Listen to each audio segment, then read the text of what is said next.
Aloha, welcome and thank you for being here. It's the 18th of February 2025.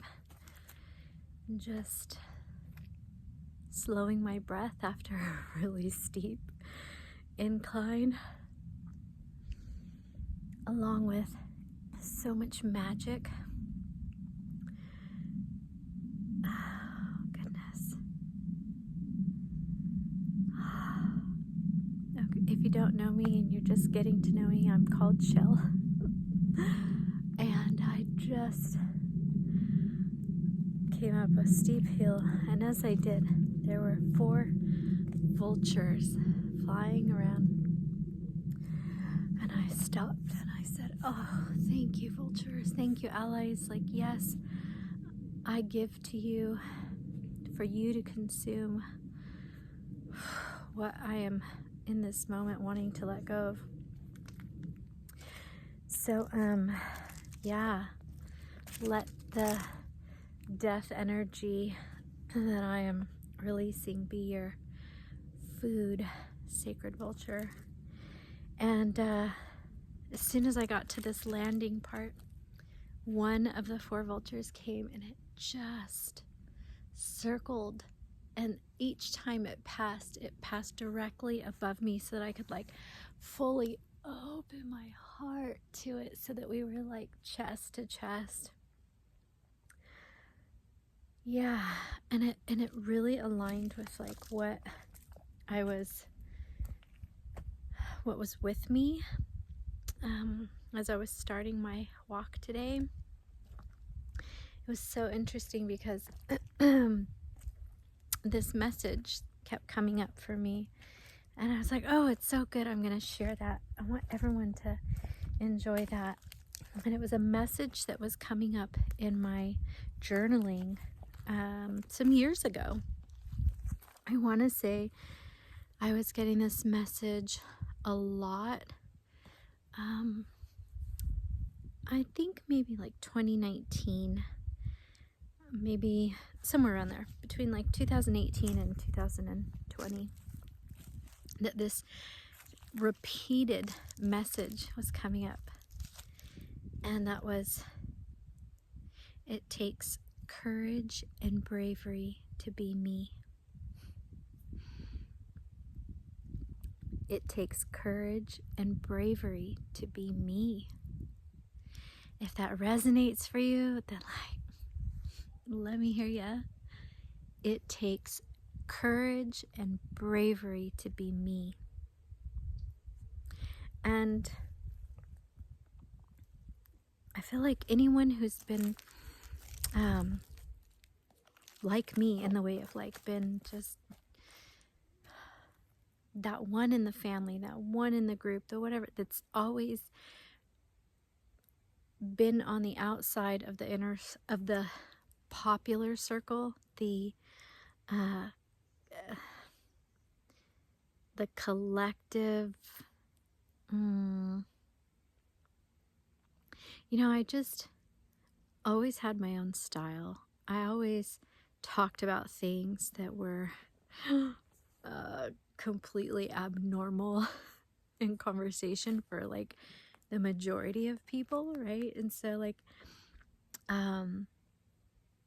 yeah, like often people would say things to me like most people don't talk about these kind of things. And for me, it's like, but I don't enjoy talking about all the things that the collective majority enjoy talking about. I don't want to hear about politics, and I don't want to hear about sports. I don't want to hear about news, and I don't want to hear about anything that has to do with Western medicine's reports or research or findings on anything. Like, let's talk about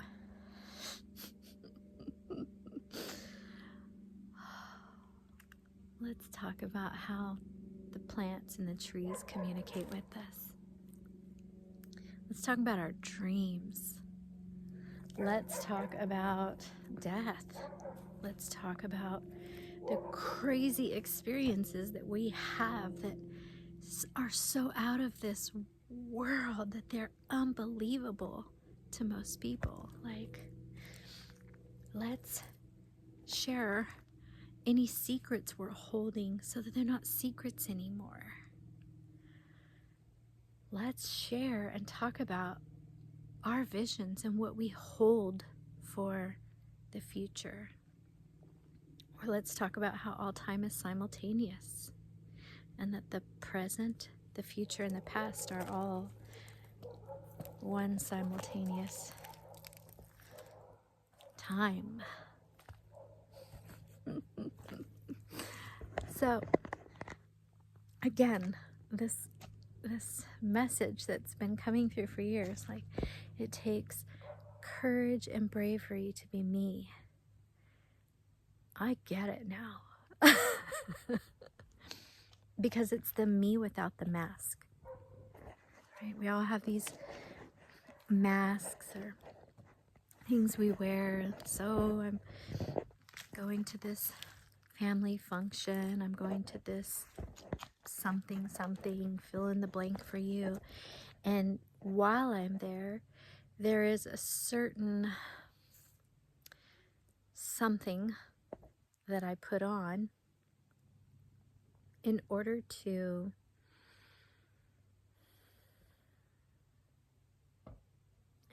participate in the world and not be a complete hermit monk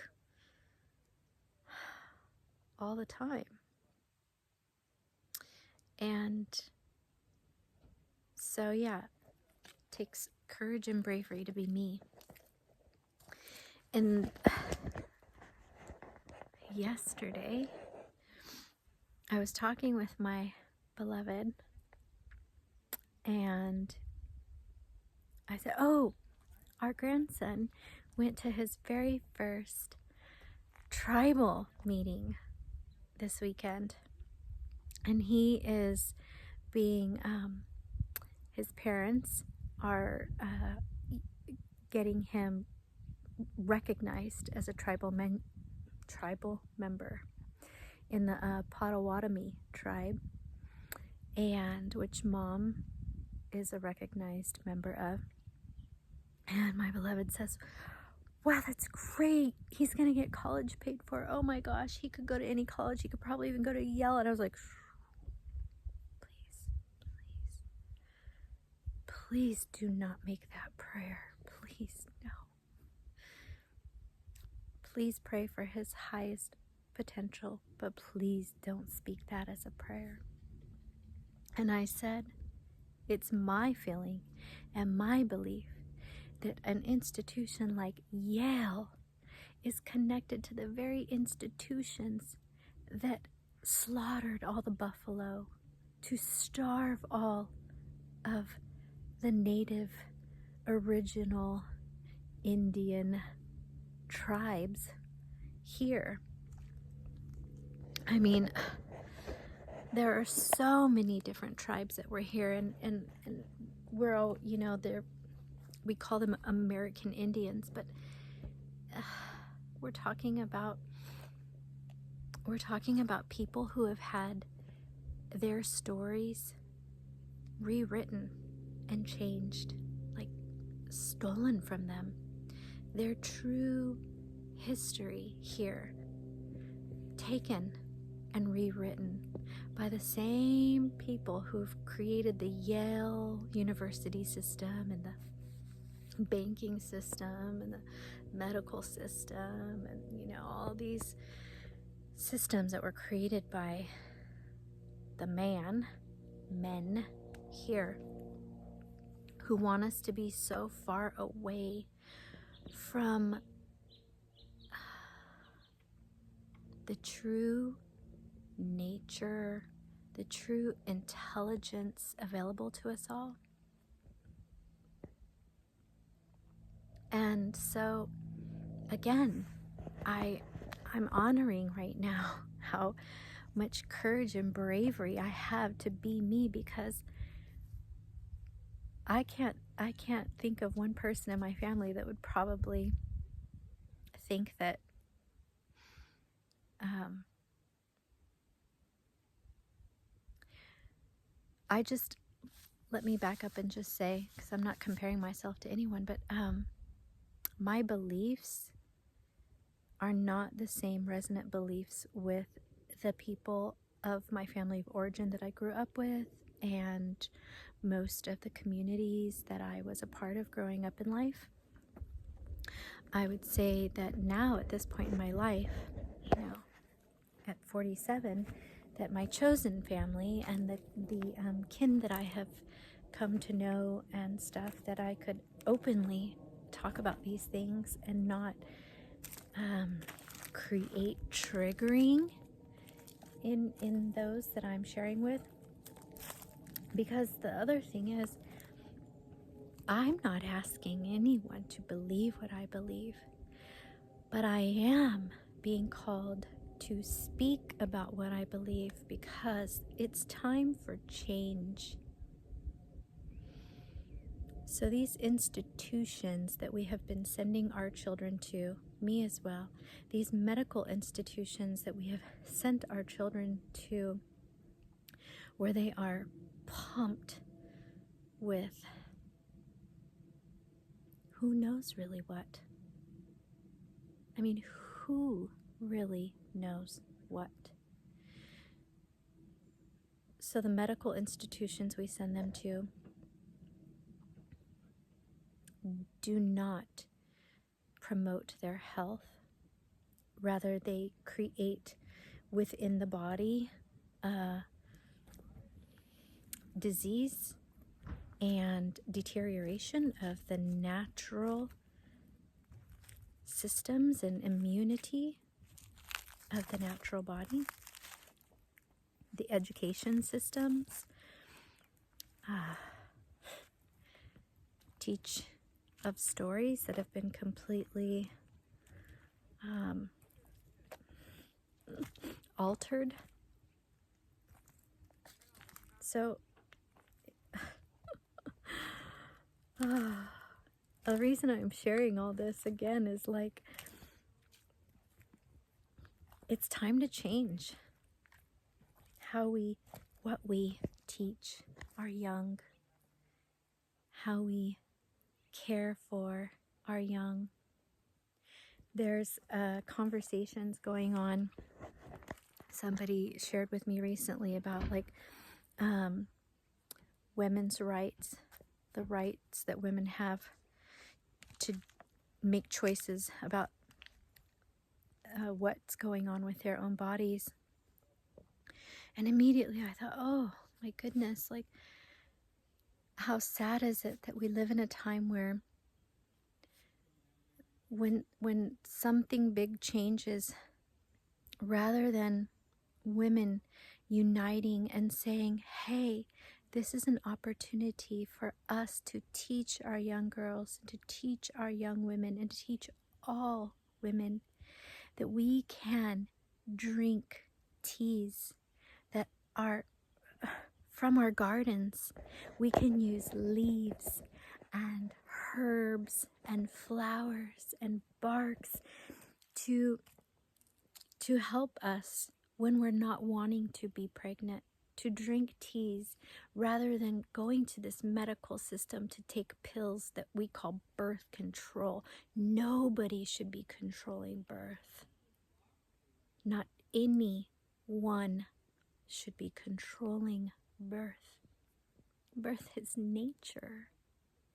We as women, if a woman is experiencing a pregnancy that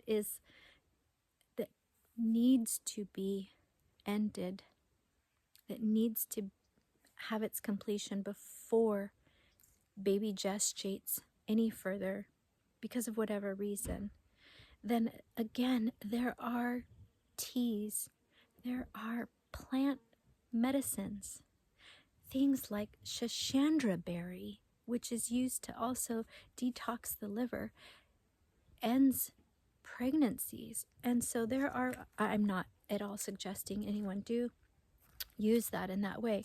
I would strongly recommend working with a herbalist, somebody who is completely schooled and knowledgeable in what natural elements can be used for any stage. This can be for girls who are coming into their bleed and experiencing pain.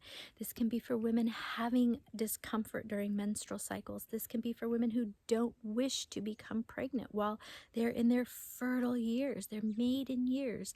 This can be for women who have accidentally become pregnant and are not ready to have a child at this time in their life. There are herbs and teas we can drink to safely care for all of these things. So to say like, oh, going into an office to have some stranger surgically go into our womb space is a loss of women's rights, is just absurd. That we have been programmed and made to believe and speak that as a truth, because it's not a truth. No. Our natural born right as women is to take care of ourselves in harmony with nature. We are nature. Going to some man we don't know in some awful, stale environment to have nasty tools put into our body to cut and scrape and end life in us. Please let us give thanks that that is not the way forward. Let us honor the people in our lives who have studied all of the herbs, the plants, the grasses, the shrubs, the trees, the natural world, whose grandmothers who knew it, whose grandmothers and grandmothers and have passed down this knowledge. There's old time stories. I have a book. I should take a picture and share it. I have a book. It's called A Woman's Herbial. And it has all sorts of recipes in it for all of these different conditions and how to create a tea and use it in a way for what we need safely. So let us share with one another that we have the right as women to work together in harmony with nature, because we are nature, to take care of our physical bodies in a natural way, and then to come together and support one another emotionally, mentally, physically, in all the ways to help us process and experience the grief, not with pharmaceuticals, but with what is of nature and our heart connection with one another. So I know this went in all sorts of directions that were not planned. I'm just going to wrap back around to what inspired me here, and that was that it takes courage and bravery to be me. And if that resonates, please repeat it. It takes bravery, courage to be me. And if you're feeling something heavy or dark or dense that wants to be released, and you see a raven or a crow or a vulture, or who else likes to eat the dead? Coyote? Do coyotes eat roadkill on the side of the road? Maybe. But recognize that you've got an ally right there wanting to help you, and give it. Give it back. Do not hold it in. Release it. Release it. Release it. Our bird allies are our family of allies. All of the winged ones here. Think about it. What kind of a species would choose to go in and live in polluted cities and all the chaos and mess we've created when they could go hang out, like, just where the air is clean? Think about where they can reach, how high they can fly, and to the far off distances they can go, and they stay with us because they are our allies, as is all of nature. The insects and the animals and the stones and the minerals and the crystals and the soils and the plants and the trees and the flowers and the bees and the birds, and they are all part of us. We are one big family. And so, with all of the change that's going on in the world, let us all move away from distraction of news, of this, of that, that's all distraction, and come back into nature.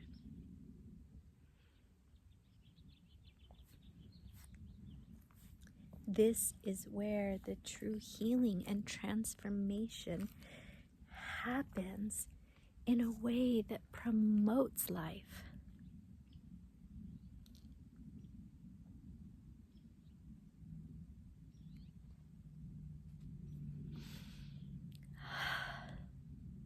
Thank you for being here. Thank you for sharing your time with me. I'm grateful for our connection, that you have made the choice to be here and tune in with me.